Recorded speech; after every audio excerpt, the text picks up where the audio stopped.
Aujourd'hui, pour ma promenade de début d'après-midi, je suis allé du côté d'IBM. Je me suis arrêté à un angle du grillage qui protège l'ancien site industriel.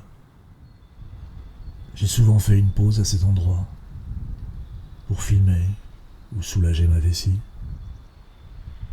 sans m'intéresser vraiment aux blocs de béton couchés près de la clôture. Tout au plus m'être demandé sa fonction avant d'échouer là. Je n'aurais sans doute jamais rien remarqué sans la décision de faire davantage d'images pour la nouvelle version de ce journal. Quelque chose dépassait le bloc. Zoomer et voir ce qui devait être des composants électroniques. On s'en débarrassait ainsi, en coulant dessus du béton. Période d'abondance.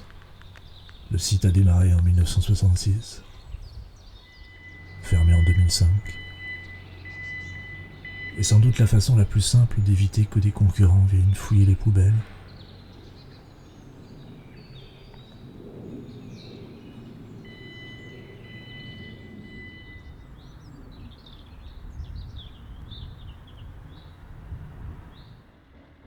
En rentrant, pensez au poids de l'habitude qui fait qu'on ne voit plus. Se dire qu'il peut en être ainsi d'une vie. Enfant, avoir connu, dans le cercle familial, gestes et phrases ponctuant les journées et les semaines à l'identique.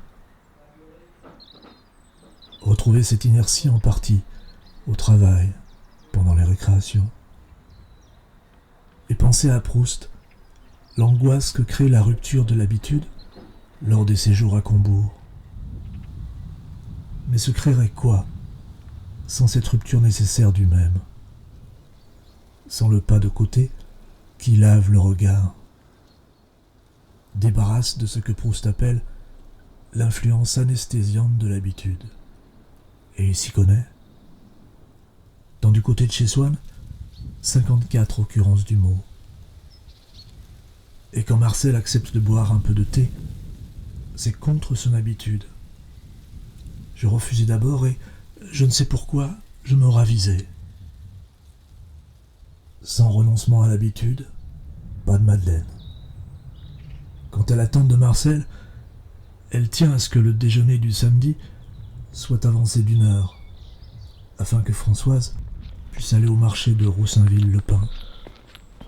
Ma tante avait si bien pris l'habitude de cette dérogation hebdomadaire à ses habitudes, qu'elle tenait à cette habitude-là autant qu'aux autres.